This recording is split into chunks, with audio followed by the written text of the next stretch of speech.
Dios, puedo en ti confiar, tú eres la verdad. Puedo en ti confiar. Dios, Señor amante, puedo en ti confiar, no estás distante. Tú eres la verdad, mi amigo y todo, puedo en ti confiar. Cuando un vendaval azota mi barca sin piedad, no temo naufragar, puedo en ti confiar. Es que mi barquilla segura en tus manos siempre está. Si tú eres mi capitán, puedo en ti confiar. Dios, Señor amante, puedo en ti confiar, no estás distante. Tú eres la verdad, mi amigo y todo, puedo en ti confiar.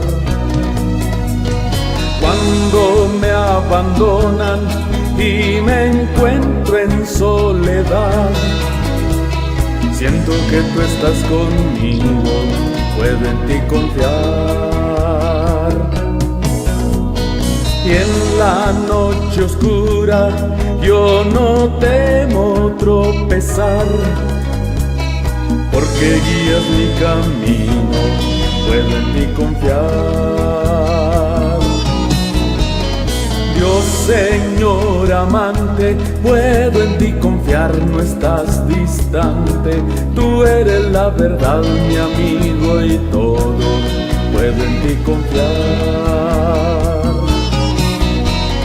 Cuando me rodean el temor y la ansiedad, pongo sobre ti mis cargas, puedo en ti confiar. Cuando el enemigo me busca y me trata de matar, tú eres mi escudo y mi amigo, puedo en ti confiar. Dios, Señor amante, puedo en ti confiar, no estás distante. Tú eres la verdad, mi amigo y todo, puedo en ti confiar.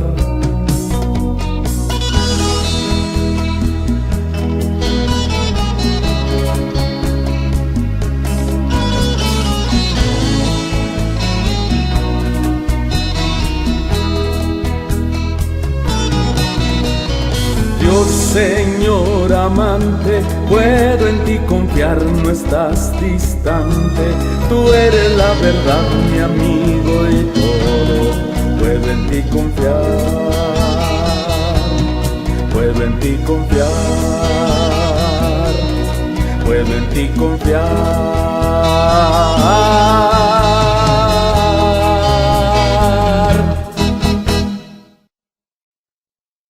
Hola, buenos días, buenas tardes, buenas noches, depende cuándo nos están mirando. Mi nombre es Elías López Soy el pastor de la Iglesia Berea de Saltillo y gracias por recibirnos una vez más. Y lo primero que quiero mencionar es que si es posible, este viernes, el próximo, cuando sea viernes 4 de febrero, vamos a tener una reunión como la hemos estado teniendo cada mes, un viernes de cada mes. Y pues ahí pueden ver ustedes algunas fotografías. Puse o dejé específicamente 4 fotografías de la última reunión que tuvimos. Vengan, traigan a sus amigos, sus familiares, sus conocidos. Es para nuestra iglesia, pero no exclusivamente para la iglesia. Es para cualquiera persona que quiera venir y especialmente pues que ustedes los traigan. Viernes 4 de febrero a las 8 de la noche, si Dios lo permite. Y ahora vamos a orar. Nuestro Dios, gracias por esta oportunidad de tomar una vez más tu palabra en nuestras manos para compartirla, para enseñarla a través de este medio. Habla a nuestro corazón como solo tú sabes hacerlo y que podamos, como dice el salmista, ver las maravillas de tu ley. Gracias por cada persona que nos recibe. Oramos por aquellos que están enfermos de nuestra iglesia, entre nuestros misioneros también. Y Señor, que pues tú te manifiestes en la vida de cada uno. Gracias una vez más por esta oportunidad. En el nombre de Cristo Jesús. Amén. Pues ya estamos casi para terminar el mes de enero. Y por fin, ahora sí, volvemos a la epístola de los Gálatas.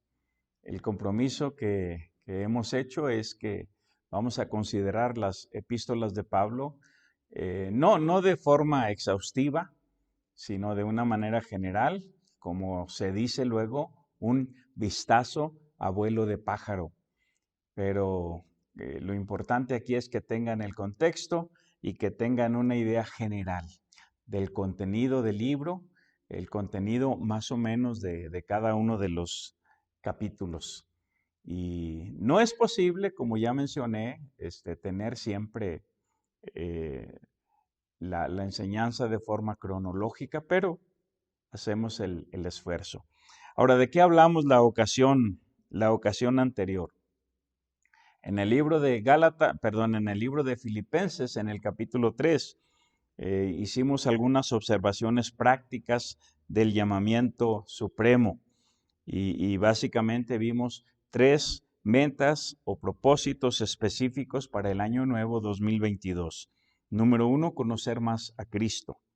Número 2, tener la aprobación de Dios en nuestra vida por la fe, no por las obras, no por lo que hagamos o dejemos de hacer, sino por la fe. Número 3, experimentar el poder de su resurrección.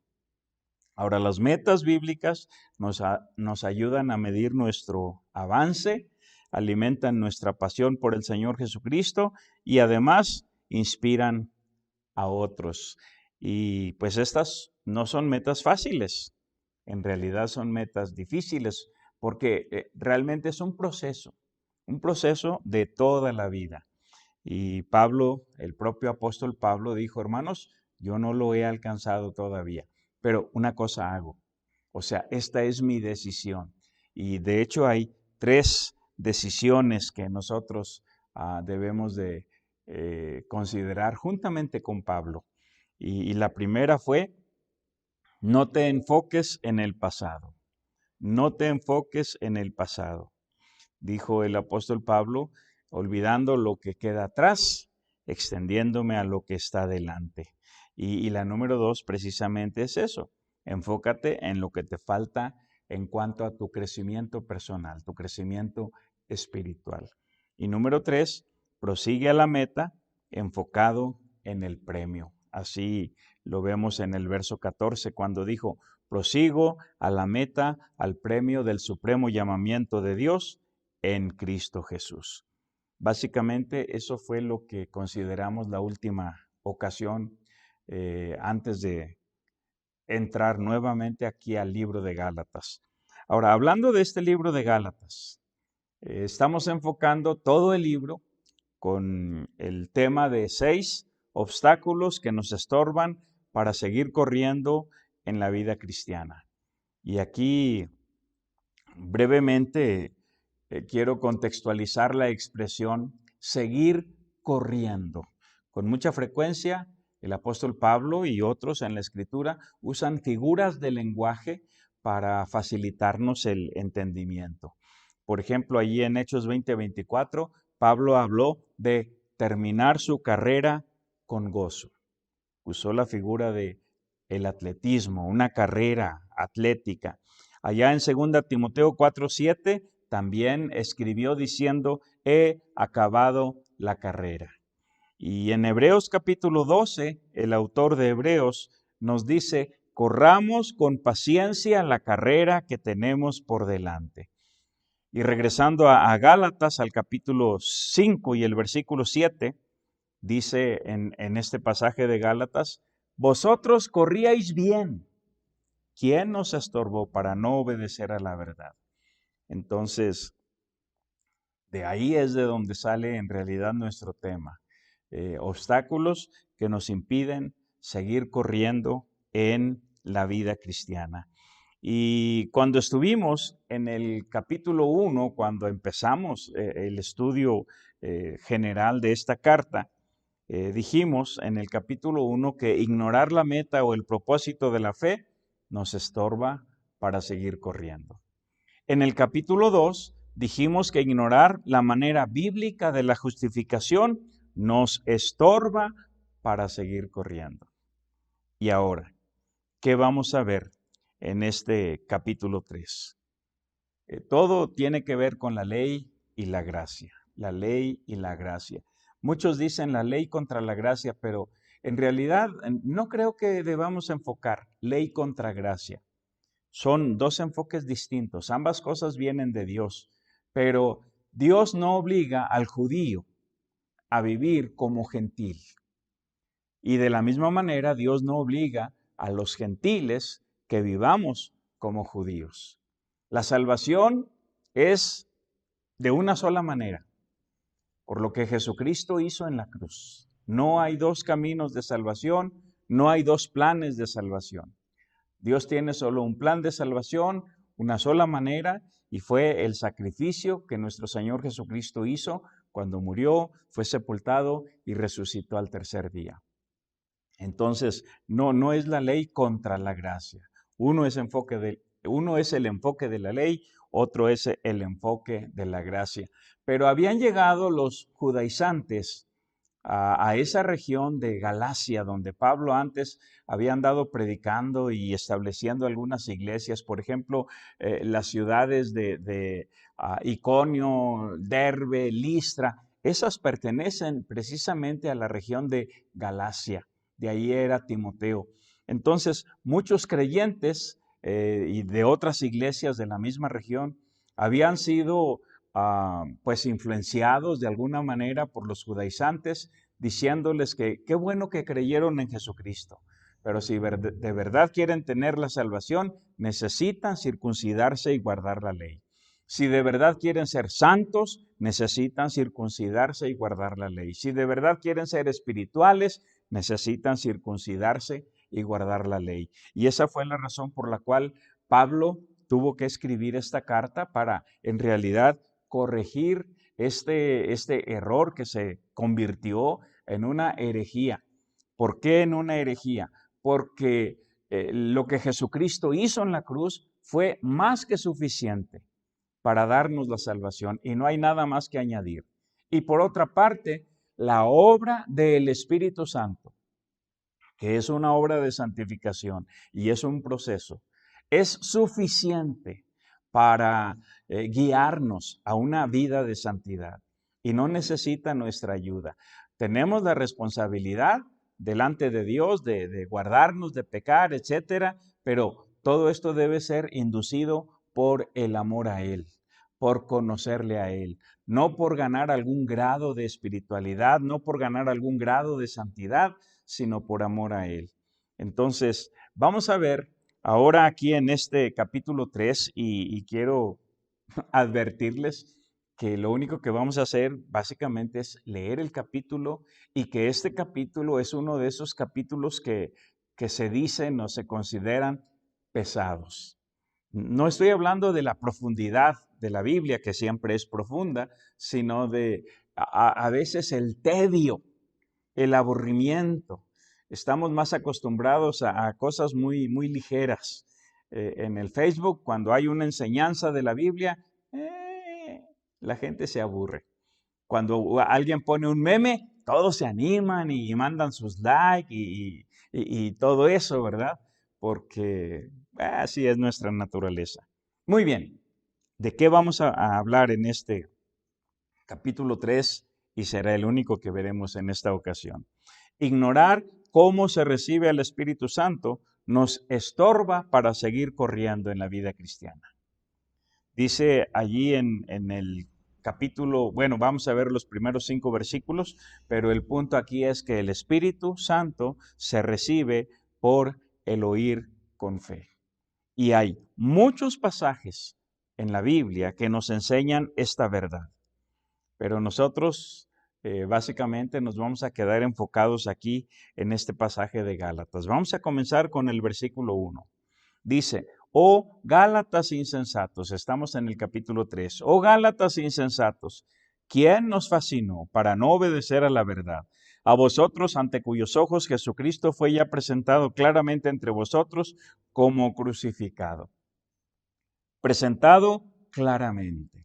Cuando Pablo anduvo en esas regiones de Galacia, les presentó y con toda claridad el mensaje de la cruz, el mensaje del Evangelio. Jesucristo fue ya presentado entre vosotros claramente. Ahora, vamos a seguir el razonamiento de Pablo. Dice el versículo 2 y el 3.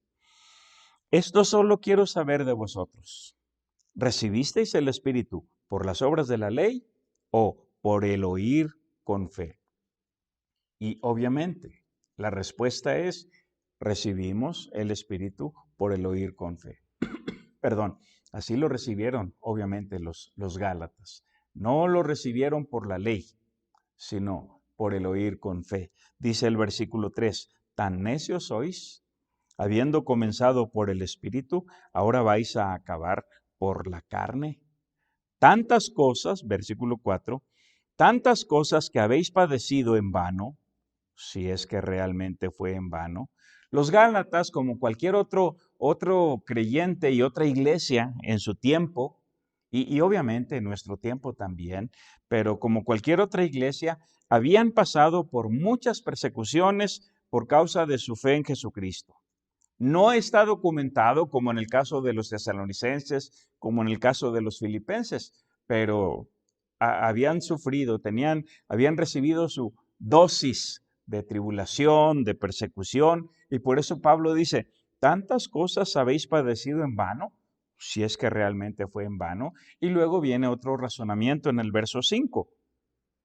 Aquel pues que os suministra el Espíritu y hace maravillas entre vosotros, ¿lo hace por las obras de la ley o por el oír con fe?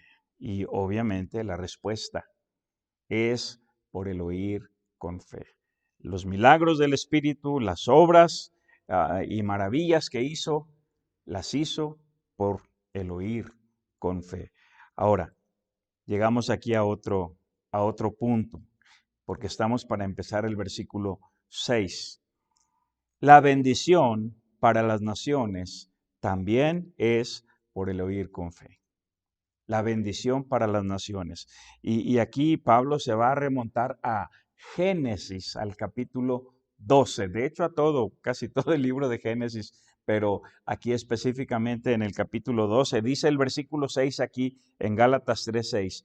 Así que Abraham creyó a Dios y le fue contado por justicia. Pablo va a señalar aquí la bendición que Dios prometió para las naciones gentiles por medio de Abraham. Dice, adelantándonos un poquito al verso 17, Gálatas 3:17, dice, esto pues digo, el pacto previamente ratificado por Dios para con Cristo, la ley que vino 430 años después, no lo abroga para invalidar la promesa. ¿Por qué les leo este pasaje aquí? Lo único que quiero que tomen en cuenta es que cuando Dios habló con Abraham, la ley no existía. Moisés no había nacido. Como lo dice aquí textualmente el verso 17, la ley vino 430 años después. Entonces, lo que nos está diciendo en el versículo 6, en Gálatas 3:6, es que Abraham fue justificado por la fe 430 años antes de la ley. ¿Y qué hizo Abraham para ser justificado? Nada. Absolutamente nada. Solamente creyó en Dios. Solamente creyó la palabra de Dios. En el libro de Romanos, y lo tenemos allí en la misma diapositiva en la pantalla, en el libro de Romanos, en el capítulo 4, el apóstol Pablo amplía la enseñanza que le está dando a los Gálatas. Y una de las cosas que Pablo señala acá en Romanos 4 es que la pretensión de justificarse por la ley no cuenta como gracia, sino como deuda. Miren cómo lo dice textualmente, comenzando en el versículo 1. Gálatas capítulo 4, versículo 1. Romanos 4:1. ¿Qué pues diremos que halló nuestro padre, qué pues diremos que halló Abraham, nuestro padre, según la carne? Porque si Abraham fue justificado por las obras, tiene de qué gloriarse, pero no para con Dios. Porque, ¿qué dice la Escritura? Creyó Abraham a Dios y le fue contado por justicia. Pero al que obra, no se le cuenta el salario como gracia, sino como deuda. En una de las ocasiones anteriores les conté un cuento que aprendí de mis tías cuando era niño en el rancho. Y aquella historia de Dios y hormiga. ¿Se acuerdan? Dios y hormiga. No la voy a contar otra vez. Muy bien, cuando hablamos de ser justificados, de ser salvados delante de Dios, no vale Dios y hormiga. No es Dios y la religión. No es Dios y mis buenas obras. No es la gracia y la ley. No, de ninguna manera. Es Dios y solo Dios. La gracia de Cristo Jesús y solo la gracia de Cristo Jesús. Por esa razón el verso 4 aquí en Romanos 4:4 dice, pero al que obra no se le cuenta el salario como gracia, sino como deuda. Verso 5. Mas al que no obra, sino cree en aquel que justifica al impío, su fe le es contada por justicia. Entonces, regresando a Gálatas, el capítulo 3, y ahí tenemos el verso 7, las naciones gentiles que ejerzan el oír con fe se convierten también en descendientes espirituales de Abraham. Dice el verso 7, sabed, por tanto, que los que son de fe, estos son hijos de Abraham. Versículo 8. Y la Escritura, previendo que Dios había de justificar por la fe a los gentiles, dio de antemano, 430 años antes de la ley, dio de antemano la buena nueva a Abraham diciendo, en ti serán benditas todas las naciones. Y este de antemano en realidad abarca muchos años, unos 2000 años más o menos, y vamos a entender por qué. Dice el versículo 8 que acabo de leer, en ti serán benditas todas las naciones. Estas palabras vienen de Génesis capítulo 12 y se los dejé allí también en la pantalla. En Génesis 12, hablando Dios con Abraham, le dijo: bendeciré a los que te bendijeren y a los que te maldijeren maldeciré. Y serán benditas en ti todas las familias de la tierra. Todas las familias de la tierra. Ahora, en el capítulo 22 de este mismo libro de Génesis, Dios le reiteró esta promesa cuando lo probó. Todo el capítulo 22 deberían de leerlo en su casa, despacio. Dios le había dado un hijo a Abraham y luego Dios le dijo: ofréceme a tu hijo en sacrificio. Y Abraham obedeció. Obviamente Dios no permitió que Abraham matara literalmente a Isaac, pero en un sentido espiritual, la Biblia nos dice, y pueden comparar con con el libro de Hebreos, en un sentido espiritual, la Biblia nos dice que Abraham ofreció en sacrificio a Isaac. Y por esa obediencia, miren lo que Dios le dijo en Génesis 22:18.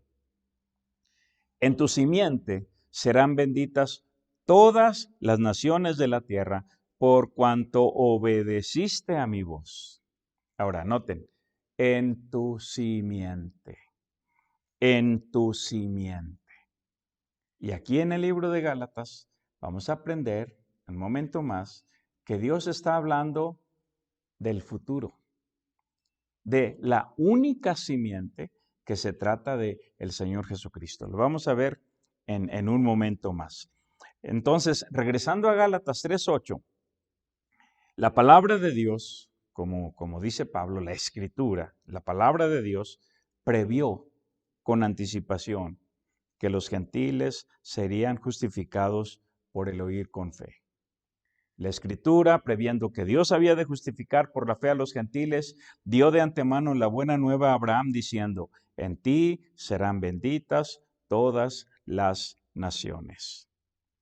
Otra cosa que debemos observar aquí es que el pacto que Dios hizo con Abraham fue basado en la fe y no en la ley. El pacto fue basado en la fe y no en la ley. Dice el versículo 9, de modo que los de la fe son bendecidos en el creyente Abraham. Ahora, el versículo 10 nos enseña que hay una maldición para todos los que dependen de las obras de la ley si no cumplen con todo. Hay una maldición si no cumplen con todo. Dice en el versículo 10, porque todos los que dependen de las obras de la ley están bajo maldición. Pues escrito está: maldito todo aquel que no permaneciere en todas las cosas escritas en el libro de la ley para hacerlas. Para los judíos, el libro de la ley son los primeros 5 libros que tenemos en la Biblia, o sea, los libros que escribió Moisés, lo que nosotros llamamos el Pentateuco: Génesis, Éxodo, Levítico, Números y Deuteronomio.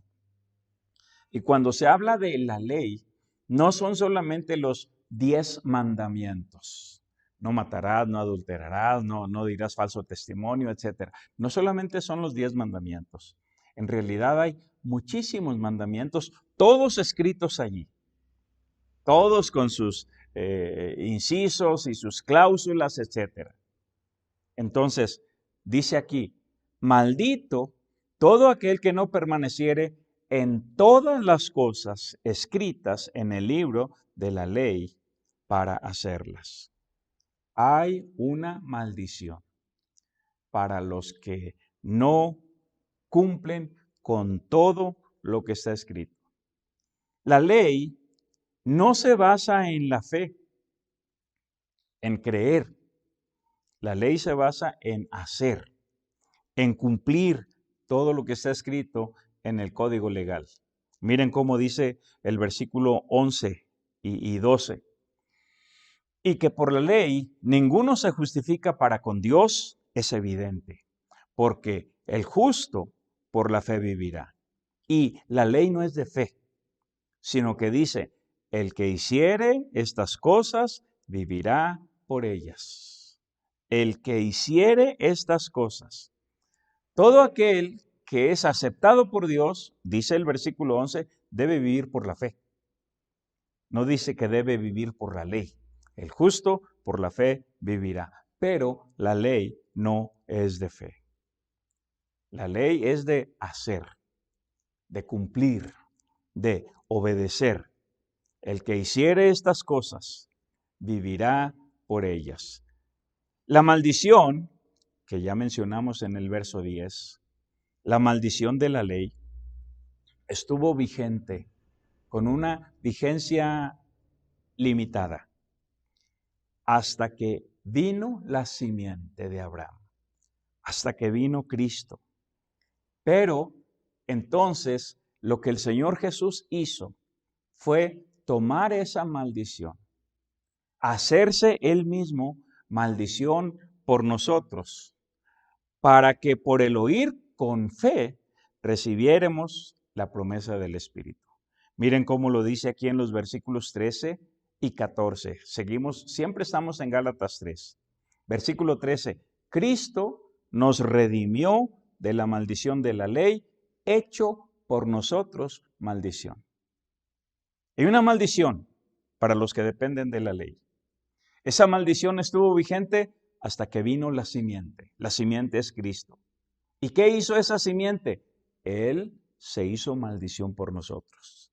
Nos redimió de la maldición de la ley, hecho por nosotros maldición, porque está escrito: maldito todo el que es colgado en un madero, para que en Cristo Jesús la bendición de Abraham alcanzase a los gentiles, a fin de que por la fe recibiésemos la promesa del Espíritu. Ahora, yendo al versículo 15 y 16, vamos a ver que el pacto que Dios hizo con Abraham no fue basado en la ley, sino en la simiente de Abraham, que es Cristo. Miren cómo lo dice, versículo 15. Hermanos, hablo en términos humanos. O sea, quiero mencionarles un ejemplo humano, un ejemplo de la vida cotidiana. Pablo, aparte de ser judío, era ciudadano romano. Y todos los que vivían en esa región de Galacia, pues muchos eran ciudadanos romanos. Entonces, ustedes van a entender esto, es lo que está diciendo. Un pacto, aunque sea de hombre, una vez ratificado, nadie lo invalida ni le añade. Ahora bien, a Abraham fueron hechas las promesas y a su simiente, punto. No dice, y a las simientes, como si hablase de muchos, sino como de uno, y a tu simiente, la cual es Cristo. El pacto no estuvo basado en plural, descendientes de Abraham, Isaac, Jacob, las 12 tribus, ni en el código de la ley. El pacto estuvo basado en la simiente de Abraham, la simiente en singular, y como dice aquí, la cual es Cristo. Pero dijo, un pacto, una vez ratificado, nadie lo invalida, ni lo abroga. Verso 17. Esto pues digo, si ya entendimos que un pacto debe cumplirse. El pacto previamente ratificado por Dios para con Cristo, la ley que vino 430 años después, no lo abroga para invalidar la promesa. La ley no puede abrogar el pacto que Dios hizo con Abraham para con Cristo. El pacto de bendecir a los gentiles, a las naciones gentiles. Un pacto hecho y ratificado por Dios 430 años antes de la ley. Verso 18. Porque si la herencia es por la ley, ya no es por la promesa. Pero Dios la concedió a Abraham mediante la promesa. En la ley siempre hay condicionantes. El que haga estas cosas, si tú haces estas cosas, si tú las cumples, si no las cumples, y hay bastantes maldiciones en el libro de Deuteronomio para los que no cumplen y no aprueban y no viven bajo la ley. Pero hablando del pacto que Dios hizo con Abraham, Dios no le puso ninguna condición. Ninguna condición. Es un pacto basado en la simiente de Abraham, la cual es Cristo, y los gentiles podemos entrar en ese pacto tan solo por el oír con fe. Ahora, la ley tuvo un propósito misional: llevarnos al que debemos oír con fe. Un propósito misional. Miren cómo dice ahora aquí en el verso 19. Es una pregunta. Entonces, ¿para qué sirve la ley? Ahora quiero abrir un pequeño paréntesis. No me voy a meter ahorita mucho en esto, pero el apóstol Pablo, creo que cuando le escribe a Timoteo, le dice, la ley es buena, el mandamiento es santo, es justo, es bueno. No estamos hablando contra la ley, sino simplemente tratando de contextualizar cada cosa en su lugar. Versículo 19, nuevamente. Entonces, ¿para qué sirve la ley? Fue añadida a causa de las transgresiones. Así dice el versículo 19.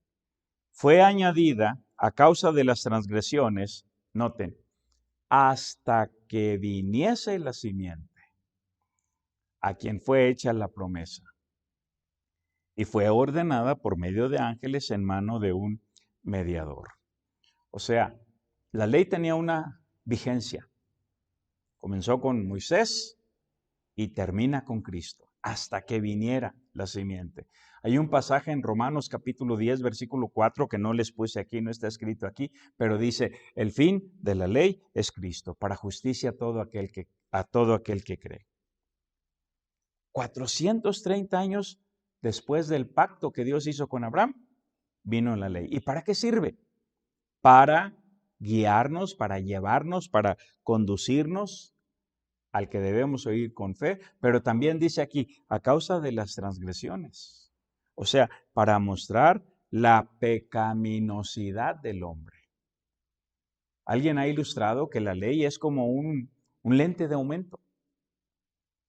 Hay letritas muy chiquititas que si no tenemos lentes no podemos verlas, pero traemos una lupa y se puede ver del tamaño que nosotros querramos, de acuerdo con el lente. Muy bien, miren lo que dijo Pablo en Romanos capítulo 7 y el versículo 7, también se los dejé aquí en la pantalla.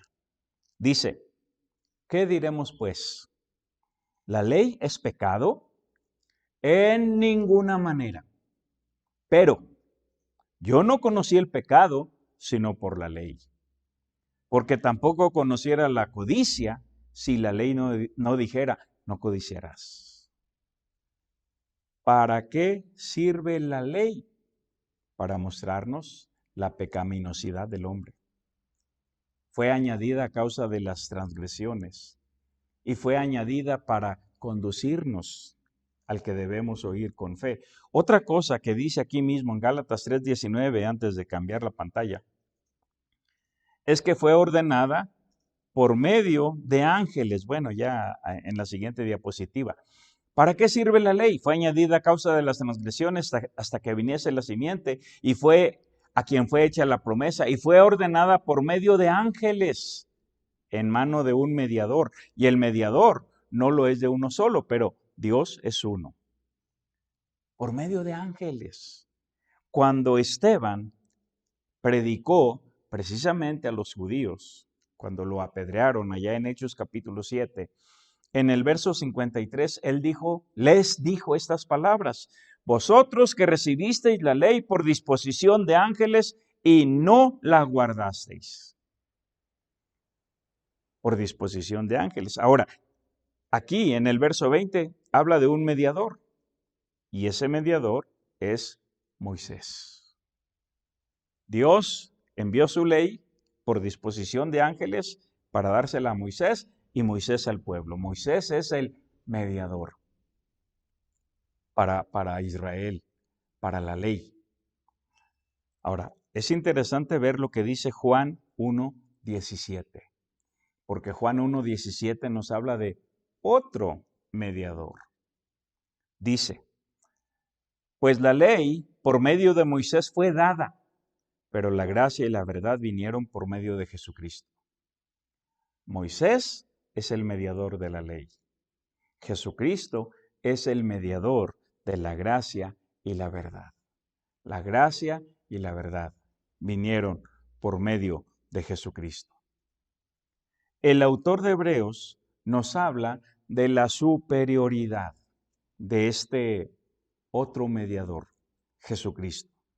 Dice allí en Hebreos capítulo 8, y de hecho hay muchos pasajes en Hebreos, solamente estoy seleccionando uno que otro.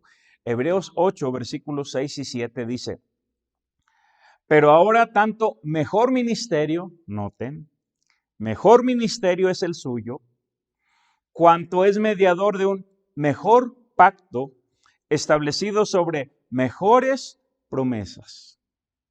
Imagínense a Cristo Jesús y a Moisés. Obviamente para los judíos no hay nadie superior a Moisés. Imagínense a Jesús y a Moisés. Y dice aquí que el ministerio de Jesús es un mejor ministerio que el ministerio de Moisés. Dice que es mediador de un mejor pacto que el pacto de Moisés. Y dice que este pacto está establecido sobre mejores promesas. Versículo 7. Nada más lo voy a leer sin comentarios. Porque si aquel primer pacto, el pacto de la ley, hubiera sido sin defecto, y yo creo que no es defecto del pacto, sino defecto de los que tenían que cumplir el pacto que nunca lo hicieron. Si aquel primero hubiera sido sin defecto, ciertamente no se hubiera procurado lugar para el segundo. Ahora, una cosa más que deberíamos enfocar es el papel de la sangre en ambos pactos, en el pacto de la ley y en el pacto de Jesús. Dice, por ejemplo, aquí en Hebreos capítulo 9, y de hecho ahí les marco que lean capítulo 9, versos 17 al 21, porque nos enseña que el pacto de la ley fue ratificado con sangre. Yo les leo el verso 18, 17 y 18. Porque el testamento con la muerte se confirma, pues no es válido entre tanto que el testador vive, de donde ni aun el primer pacto fue instituido sin sangre. El primer pacto fue instituido con sangre. Dice, ni aun fue instituido sin sangre, o sea, que sí fue instituido con sangre. Por eso se mataban corderos, ovejas, cabritos, toros, etcétera, etcétera. Cada vez que nosotros celebramos la cena del Señor, recordamos el pacto de sangre que el Señor Jesús hizo. Dice ahí en Mateo capítulo 26, versos 27 y 28. Y tomando la copa, y habiendo dado gracias, les dio diciendo, bebed de ella todos, porque esto es mi sangre del nuevo pacto, que por muchos es derramada para remisión de los pecados. De manera que cada vez que conmemoramos, que celebramos, que participamos de la cena del Señor, estamos recordando el pacto de sangre que el Señor Jesús ha hecho. Y les leo un pasaje de Hebreos 12:24, este sí se los dejé aquí en la pantalla. El pasaje, el contexto está hablando de acercarnos a Dios, acercarnos a Jesús, y por eso lo puse ahí entre corchetes. Nos hemos acercado, dice, a Jesús, el mediador del nuevo pacto, y a la sangre rociada que habla mejor que la de Abel. De hecho, yo les sugiero leer todo el capítulo 12, poniendo especial atención en los versos 18 al 24. Pero vuelvo a leer el verso 24. Nos hemos acercado a Jesús, el mediador del nuevo pacto, y a la sangre rociada. Primero nos dice que Jesús es mediador, un mejor mediador que Moisés, con un nuevo pacto. Pero habla también de la sangre, que habla mejor que la de Abel. La sangre de Abel pide venganza. La sangre de Jesús ofrece perdón, ofrece restauración. Y así como Moisés fue mediador de la ley, ¿y saben qué resultó de todo esto? Una nación. Una nación con todas sus leyes, todos sus estatutos. La nación de Israel. Pues de la misma manera, en el nuevo pacto tenemos también el resultado de una nueva creación. La formación de una nueva entidad llamada la Iglesia, el cuerpo de Cristo, formada de judíos y gentiles. En la Biblia se distinguen tres grupos de personas: judíos, gentiles, la Iglesia. Judíos, gentiles, la Iglesia. Judíos, obviamente, todos los que son israelitas. Gentiles, todos los que no somos israelitas, no somos judíos. La Iglesia, cualquier judío o cualquier gentil que cree en Jesús, que se convierte a Cristo, entonces llega a formar parte de esta nueva entidad. Y no estamos hablando aquí de un edificio. El apóstol Pablo usa, por ejemplo, la figura de una familia. Una familia que está diseminada en todo el mundo. En China, en África, en Asia, en América, en todo el mundo. Judíos y gentiles. Les leo muy rápidamente Efesios capítulo 2, los versículos 11 al 22. Muy rápidamente se los voy a leer. Por tanto, acordaos de que en otro tiempo vosotros los gentiles, en cuanto a la carne, erais llamados sin circuncisión por la llamada circuncisión hecha con mano en la carne. En aquel tiempo estabais sin Cristo, alejados de la ciudadanía de Israel y ajenos a los pactos de la promesa, sin esperanza y sin Dios en el mundo. Pero ahora en Cristo Jesús, vosotros que en otro tiempo estabais lejos, habéis sido hechos cercanos por la sangre de Cristo, porque Él es nuestra paz, que de ambos pueblos hizo uno, derribando la pared intermedia de separación, aboliendo en su carne las enemistades, la ley de los mandamientos expresados en ordenanzas, para crear en sí mismo de los dos un solo y nuevo hombre, haciendo la paz. Y mediante la cruz reconciliar con Dios a ambos en un solo cuerpo, matando en ella las enemistades. Y vino y anunció las buenas nuevas de paz a vosotros que estabais lejos y a los que estaban cerca. Porque por medio de él, los unos y los otros, tenemos entrada por un mismo espíritu al Padre. Así que ya no sois extranjeros ni advenedizos, sino conciudadanos de los santos y miembros de la familia de Dios, edificados sobre el fundamento de los apóstoles y profetas, siendo la principal piedra del ángulo Jesucristo mismo, en quien todo el edificio bien coordinado va creciendo para ser un templo santo en el Señor, en quien vosotros también sois juntamente edificados para morada de Dios en el Espíritu.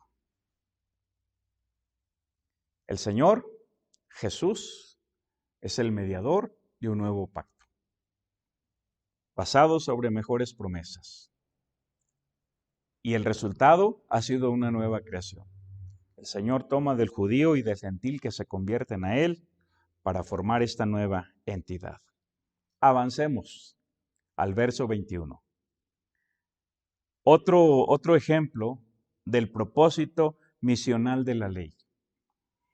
La ley fue como un maestro para llevarnos al autor de la fe. La ley fue como un maestro para llevarnos al autor de la fe. la ley jamás fue pensada para dar vida nueva al mundo perdido. Vamos a ver qué dice aquí en Gálatas 3:21. ¿Luego la ley es contraria a las promesas de Dios? En ninguna manera.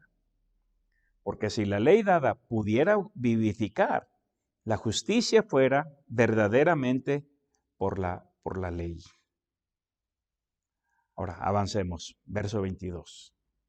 Mas la Escritura lo encerró todo bajo pecado, para que la promesa que es por la fe en Jesucristo fuese dada a los creyentes. Pero antes que viniese la fe, estábamos confinados bajo la ley, encerrados para aquella fe que iba a ser revelada. De manera que la ley ha sido nuestro ayo para llevarnos a Cristo.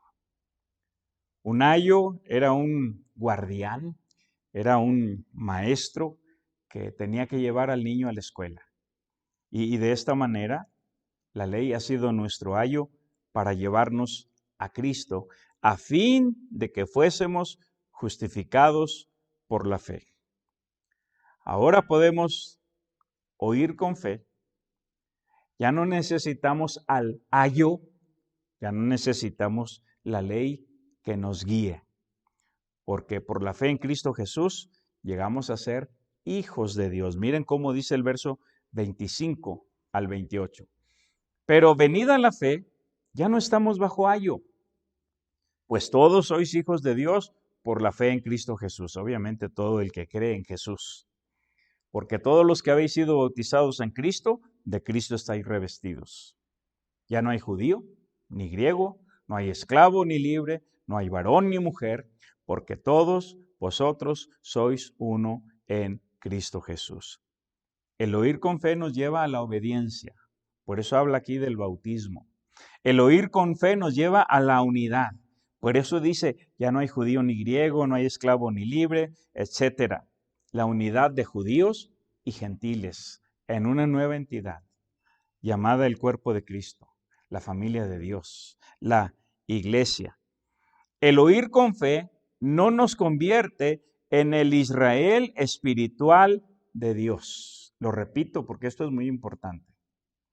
El oír con fe no nos convierte en el Israel espiritual de Dios. Dice en el versículo 29, y si vosotros sois